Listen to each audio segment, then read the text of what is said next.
আমি যাচ্ছি আজকে এক খুব সুন্দর এক জায়গায়, যেমন সুন্দর তেমনই এই জায়গা ভয়ানক। আপনারা যদি জানতে চান আমি কিভাবে পৌঁছলাম, তাহলে চলেন ভিডিওর মধ্যে। আপনারা যদি যাব মনে করেন তাহলে আপনারাকে বলে রাখি, এই রাস্তা দিয়ে আপনারা যাবেন না।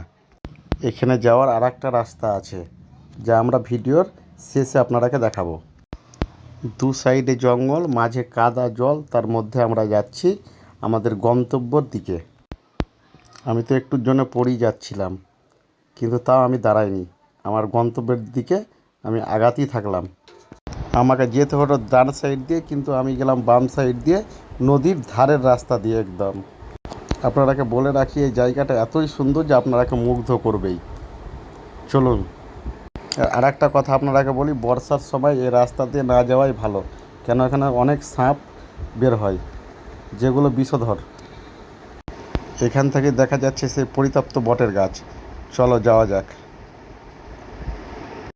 এটা হচ্ছে নিচে সাইড, আমাকে ওপর সাইড দিয়ে যেতে হবে সেই বটের গাছের কাছে।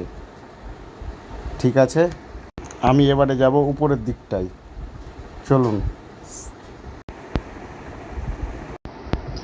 আপনারা যদি মনে করেন এই জায়গাটা কোথায়, তাহলে আপনারা জেনে রাখুন, মুর্শিদাবাদ রঘুনাথগঞ্জ 2 নম্বর ব্লকের মধ্যে এই একটা মাঠ, যেটা একদম পরিত্যক্ত। এই মাঠটা যদি আপনি তেঘড়ির দিক দিয়ে আসেন তাও আসা হবে, আবার দ্বীপচরের দিক দিয়ে আসেন তাও আসা হবে। আমি এসেছিলাম দ্বীপচরের দিক থেকে। কিন্তু আর একটা কথা না বললে পারলাম না, আপনারা একাই এই মাঠে কখনোই আসবেন না, যদি পারেন দলবদ্ধভাবে আসবেন। আমি এসেছিলাম আমার টিমের সাথে। জায়গাটা দেখতে খুব সুন্দর হলেও এই জায়গাটা একটা ভয়ানক জায়গা, আপনারাকে মানতেই হবে। ঠিক আছে, যাওয়ার পথে দেখলাম একটা ঘর, তাই ঘরের উপর যে দেখি এই ঘরে কি আছে। উপরে যেতেই দেখছি যে ঘরের তালা বন্ধ। কি জানি এখানে কেউ আগে থাকতো, হয়তো এখন আর থাকে না। আপনাদেরকে তো বললাম যে এই মাঠটা খুবই একটা ভয়ানক মাঠ।